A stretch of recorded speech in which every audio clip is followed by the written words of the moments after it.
Hi, I'm Jessica Kurgo. Welcome to another installment of Walpole News Today. And I'm Pete O'Farrell. Thanks for tuning in.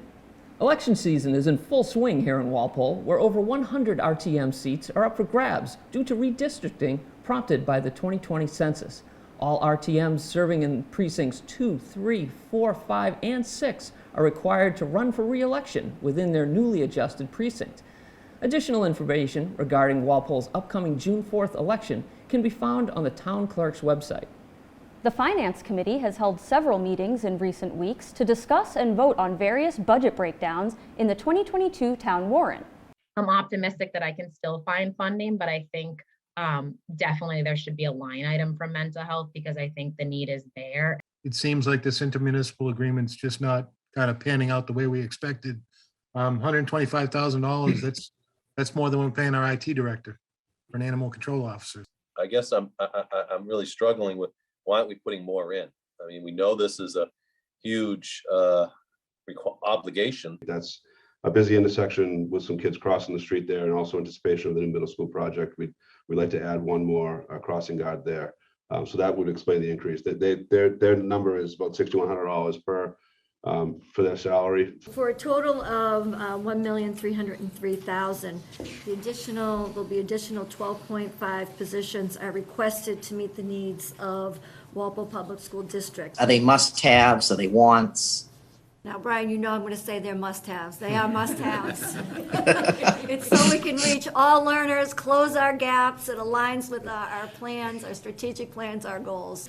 As someone who is on the full-day kindergarten task force, I am so ecstatic to see the funding in this budget for full-day kindergarten for all students. That moves us on to public safety, inspection services, health and human services.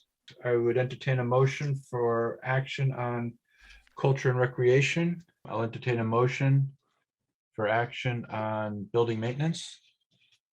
Affirmative action on the DPW for $5,789,965. So moved for the amount of $2,400,421. Favorable action on fire 1300. Favorable action 1300. At their March 10th meeting, the Finance Committee discussed Article 16, a petition by the Select Board to dissolve the town's Personnel Board. Town Moderator Dan Bruce, who is responsible for appointing the board, and 2 Personnel Board members shared their thoughts during the meeting. Personally, I'm indifferent. You know, it's like I don't have a vote anyways, as you well know. But I will say that it is the toughest board to recruit for. I think one of the reasons was, you know, the training around the HR laws and all of the different contracts. And, you know, if that expertise lies within the select board, I think that the problem's solved. You know, we have that ability. If all of those folks on the select board don't have that same depth of knowledge, you haven't really solved the problem there. To me, it's another layer of financial responsibility that is on the town. It's on us to oversee. So I do have a concern with this idea that the suggested reasons that are provided to you tonight that they want to delete this board and then hand it over to the select board doesn't resolve any of the issues that were raised. In the past, not with this specific board, it's really become a political roadblock for some things. It's been an impediment to get certain things done or certain job descriptions. 68 employees in the whole town are governed by that. The school department do not report to the personnel board. And the unions are all, on the town side, are all governed by their union contract. I'm concerned about the schedule being created, the salary schedule being created without any transparency. So I'm all in favor of keeping the personnel board for the checks and balances. Can the personnel board be effective? You're 3 members, we can't get to 5. You can't hold quorums. You know, are you slowing up the town's business? I think there's still a function to be served, and we have a quorum more times than not. I mean, there have been instances over the pandemic, right, where we did not, and we were reduced to 3 people, so that's happened. But I think that otherwise we've been able to function and carry on with the voting that we do on a regular basis. So there is no motion before us. We're going to postpone and redeliberate at a future date. Lieutenant Robert Kilroy was formally appointed as the new Deputy Chief of the Walpole Police Department.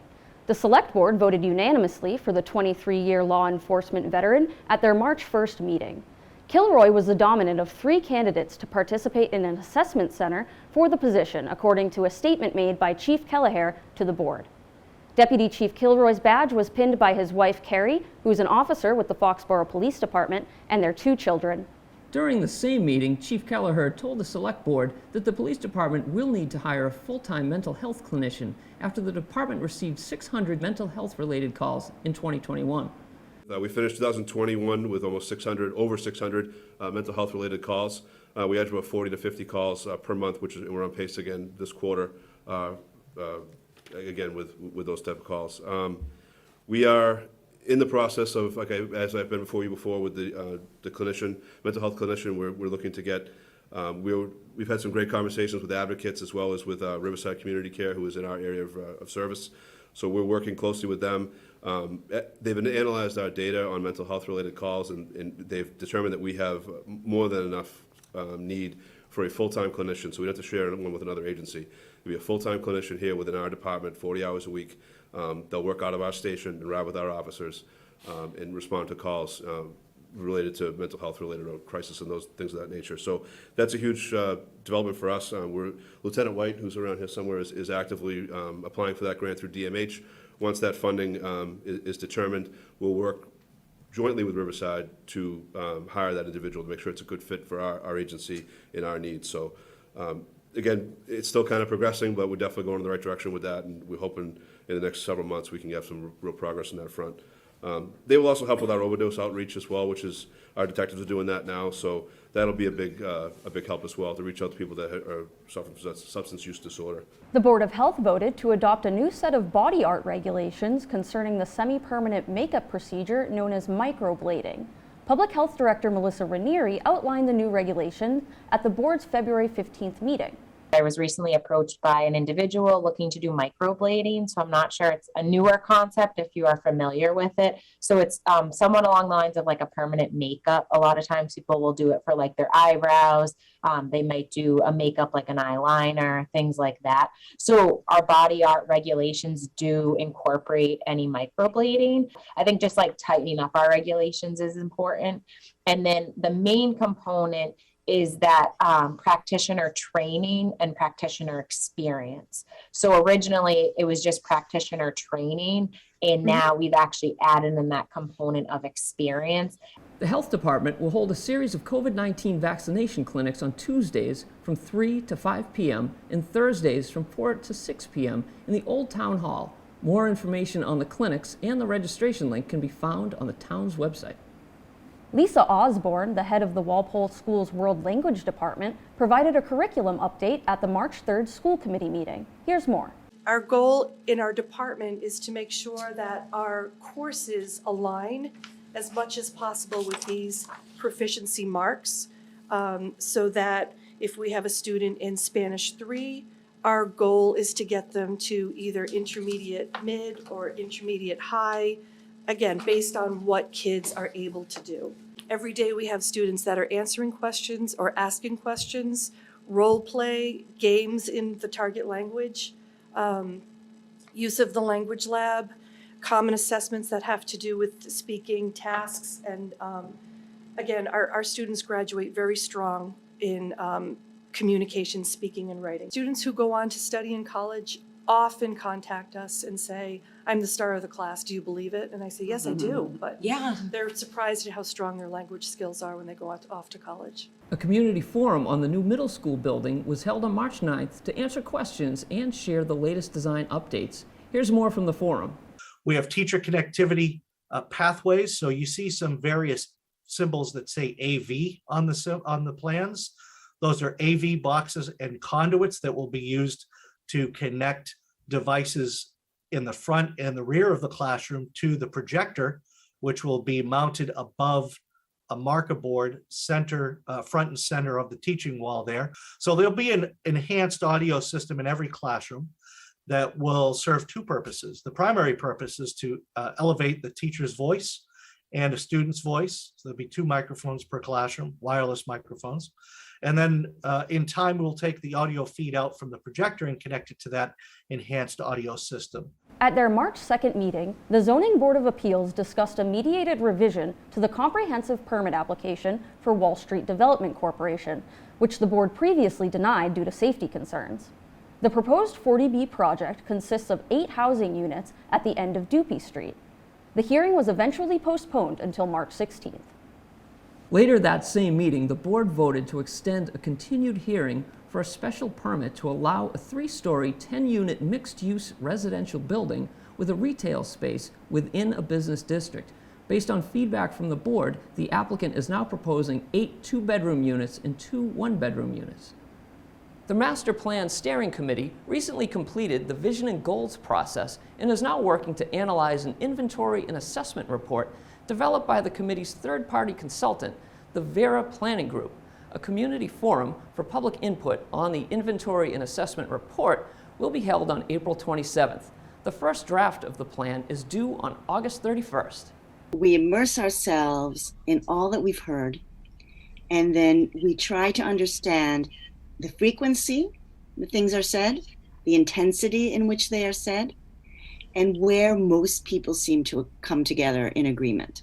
We also try to identify areas where there is maybe some disagreement or lack of agreement. Overall, the top 3 features that participants identified as that they most appreciated about Walpole, meaning they would like to preserve and perhaps enhance, were the open space and natural features, the small town feeling and sense of community that people said so many really wonderful things about, and Walpole's location in that it provides access both through the MBTA and the highway to Boston, Providence, and all those things that those cities have to offer.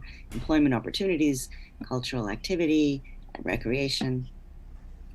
And the schools and the downtown seem to follow in terms of what people appreciated. Housing affordability seemed to be really a top of the mind of a lot of people, along with reducing traffic congestion and making walking and biking safer.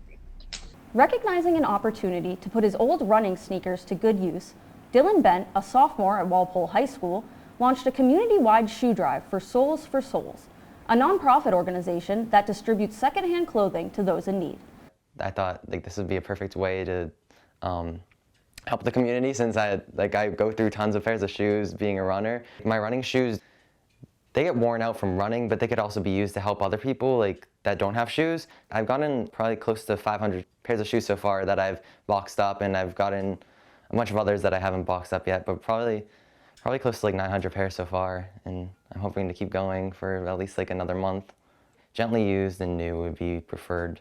And some of them can be recycled, so they can just keep out of landfills, but we also want these shoes to be in good use so they can help other people. Anyone looking to contribute should drop new or gently used shoes and sneakers at one of 3 Dropbox locations: in the Walpole High School lobby, the Norwood Council on Aging, or at 15 Carl Road in Walpole. The United Church in Walpole, one of the oldest buildings in town, was approved for a roughly $3.3 million 21st century upgrade. Members of the congregation voted overwhelmingly in favor of an initial set of building renovations earlier this year. Reverend Anna Flowers shares more about the renovations and what she hopes they'll mean for the town. We are really excited about renovating this beautiful historic structure that has been in one way, shape, or form part of the center of Walpole since the beginning of Walpole. The structure that we're in right now has been added to and changed over the years, but when our recent roof renovation proved to us the bones of this structure are hundreds of years old. So we're excited to bring those bones into the future, and that means first and foremost, updating the mechanical systems of the church, all new green electric HVAC system, new plumbing, new electricity from the grid. We're really bringing this beautiful historic building into the 21st century and setting it up for another 100 years of ministry here in Walpole. But there are some features of, while we're doing those big systems, we've decided to sort of strategically reevaluate how we're using space. And so we're really excited to be renovating our children's ministry areas, which will also be Monday through Friday, a beautiful new daycare space. We're also going to have all new offices and chapel. And one of the features of the renovation that we're really excited about is a beautiful rooftop deck that'll have a green roof surround with some plants, even some small flowering trees that will be off of our fellowship hall, which we are excited to be sharing with the community. People we hope will come and use the rooftop deck and the fellowship hall and the commercial kitchen to have events and celebrations right here in the heart of Walpole. We are an outward-focused community. We always have been. A lot of Walpole has benefited over the years from ministries that we have incubated and harbored here in the church. The Walpole Food Pantry used to be a ministry of United Church in Walpole. We're so excited that that spun off. The Recovery Center that we still house on our campus has its roots in Project Face, which was a drug addiction ministry that the church started. Again, that's not affiliated with us anymore.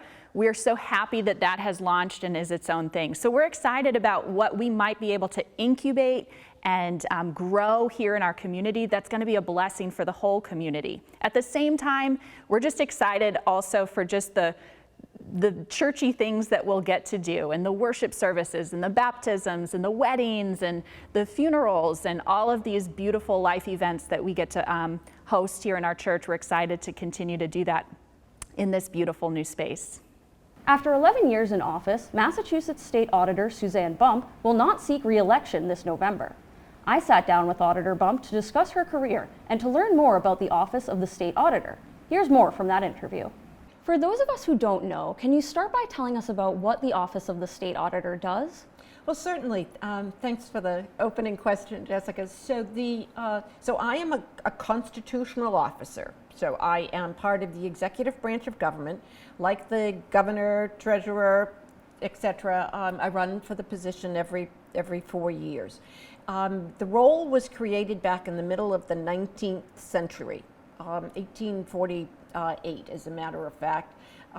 If it were to be created today, I think that it would be called, instead of the auditor's office, the Chief Accountability Officer for the Commonwealth. Because what we do is make sure, in our main function is to make sure that agencies not just can account for the money that they're spending in state government, but they can also explain to us how it is that they used that money. What are the programs that they created? Who are they serving with the money? We go in and we ask, can you do it more effectively, more efficiently?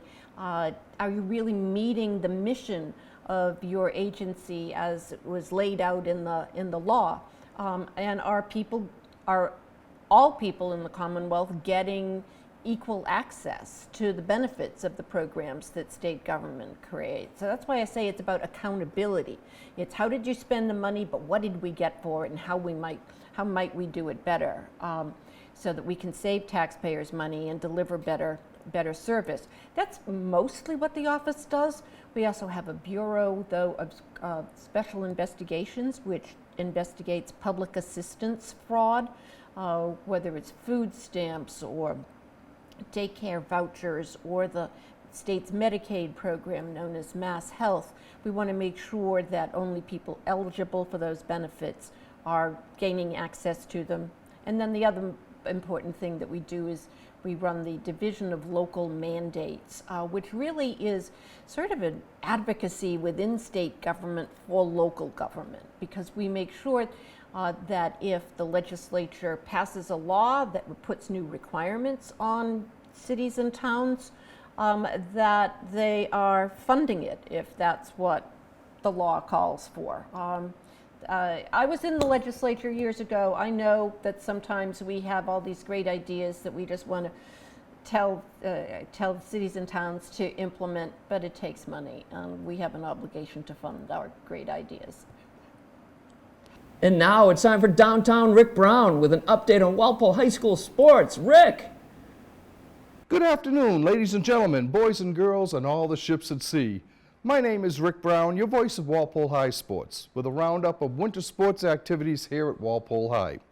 To begin with, I'd like to congratulate all of the student athletes at WHS for your commitment and perseverance to your sports and studies, especially with COVID-19 finally winding down. Hopefully, the upcoming weeks will see us all be able to get on with our daily routines pre-2020. We're going to jump right in with our boys and girls indoor track teams. 17 Walpole runners qualified for and competed in national championship meets.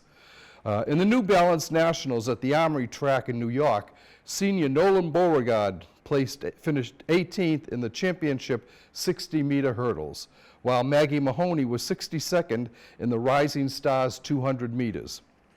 Kate Stanton's, Katie Soule, Eliza Lee, and Sophie St. George came in third in their heat and 13th overall in the girls' Rising Stars 4x800 meter relay in a personal record of 9:53.54.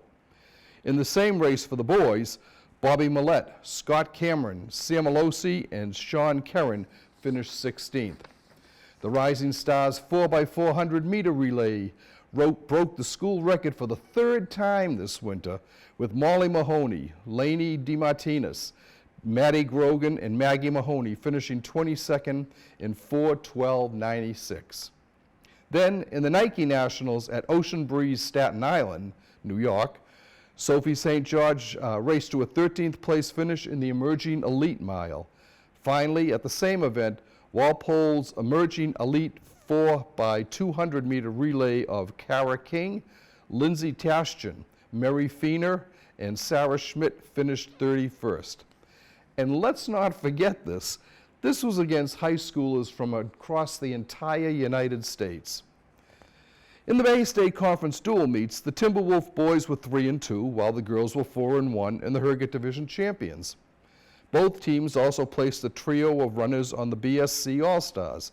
Maggie Mahoney, Sophie St. George, and Kara King represented the girls, while Nolan Beauregard, Robert Sacramona, and Nick Leo got the honors for the boys. Sophie St. George won the BSC mile, while Nolan Beauregard took the crown in the 55-meter hurdles. Division III state champs included Nolan Beauregard in the 55-meter hurdles, Sean Kerrin, Scotty Cameron, Bobby Millette, and Sam Alosi in the 4x800 meter relay, and Kara King, Lindsay Tashjian, Mary Feener, and Maggie Mahoney in the 4x200 meter relay. Congratulations to all of these WHS track runners. Both boys and girls hockey and basketball teams qualified for MIAA Division II postseason play and made Walpole students and fans proud of their accomplishments. The boys hockey team nearly made it to the Final Four with a heart-stopping 3-2 overtime loss to perennial powerhouse Canton. Junior Jason Finkelstein led the team in scoring with 27 points, 4 more than tri-captain Declan Hunter, although an even 20 players made it onto the scoring summary this year. Senior goaltenders Tim Ablanap, Dave Pacella, and Jack Renard did the job between the pipes as the Timberwolves finished the year at 13-8-2. The girls' basketball team also fell a scant 2 points away from making the Final Four. Winners of both the Herget Division and the Bay State Conference, Coach Dave Wall's team had just one senior, co-captain Natalie Griffin, who missed the entire season recovering from surgery. So look for the T-Wolves to make waves again in Eastern Mass basketball again next year. Freshman Izzy Adams won the scoring parade with 254 points, 4 more than junior co-captain Brooke Willonis. Haley Brigham, another junior, was just off the lead with 234 points, while Katie Hurley, yet another 11th grader, finished with 169. The girls ended the year with 18 wins and 5 losses. Under the tutelage of first-year head coach Jenna Galster, the boys' basketball team finished with a 14-8 record that included winning the Sharon Winter Classic before advancing to the round of 16 in the MIAA tournament. Senior tri-captain Louis Jennings paced all scorers with 349 points, while fellow captain Ryan King followed with 234. Sean O'Brien finished third with 196 points and will lead a group of 8 returning players next year. The girls' hockey team finished with an 8-13 mark, but qualified for postseason play, falling in the round of 32 to a strong Pembroke team. Coach Joe Verderber's team will lose just 4 seniors, Co-captains Jess Tassoni and Bella Agahigian, as well as Olivia Jimenez and Ava Dacey. The team sported several freshmen and sophomores who saw a lot of action this winter and will be counted upon next year. Goaltender Maddie Clark will also be back for the orange and blue between the pipes. In a somewhat rebuilding year, the wrestling team finished 4-10 in dual matches. A 37-36 victory over powerhouse Newton North was one of the highlights this year. Freshman Logan Murphy, at 106 pounds, won the sectional tournament and finished 7th in the state tournament. Seniors Jacob Rodriguez, Joe Savello, Chris Pomer, Ronan Fahey, Ed Norse, and John DeMuth closed out their career as Timberwolves. Well, that wraps up our winter sports program here at Walpole High. Tryouts for spring sports start again on Monday, March 21st, with the first games kicking off April 1st. Until then, this is Rick Brown, your voice of Walpole High Sports, saying good luck in the upcoming months. And just a quick reminder for all the dog owners out there, the town clerk's office has extended the deadline to renew dog licenses to April 1st, 2022. After April 1st, there will be a $25 late fee for the renewal of dog licenses. Well, unlike last year, I got mine in on time, so that's a good thing. That's all for the news today. For Walpole News Today, I'm Pete O'Farrell. And I'm Jessica Kurgo. Thanks for joining us.